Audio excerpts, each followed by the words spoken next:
I was wrong.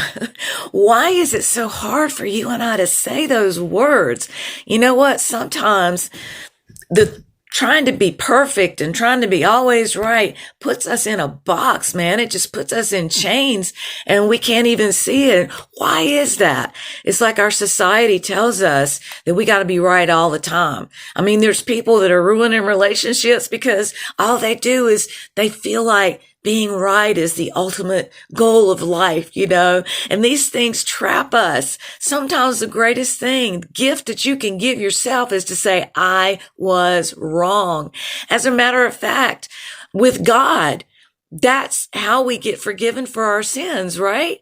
We mess up, we screw up, we make mistakes and we just go to him and say, I was wrong. Father, forgive me and cleanse me from that and help me do better, But an honest relationship, any honest relationship with God, with your spouse, with your best friends, with your family, any good relationship gives you the space and the place where you can say, I was wrong, because we need the space to be able to change. We need the space to be able to see things differently.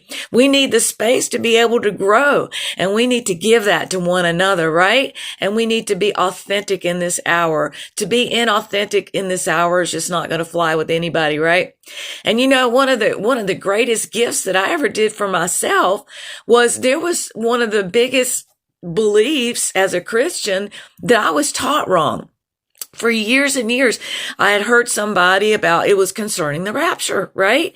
And I was taught, it happens after the tribulation. We're going to have to suffer and go through all this stuff in the tribulation. And that, you know what I'm saying? It sent me and my family down this path of collecting goods and preparing to survive. And, for what? For a few extra days on the earth, But when I found the truth, when I found out about got restored back to the pre-tribulation rapture thing, right? I got my blessed hope back. I got my hope back.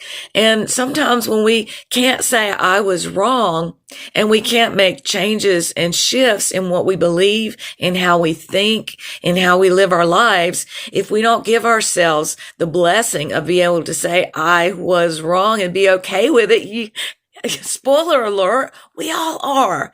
We all are. Nobody goes through life being right about everything. And if you feel like you have to, you're trapped. Be free. Be free. All right?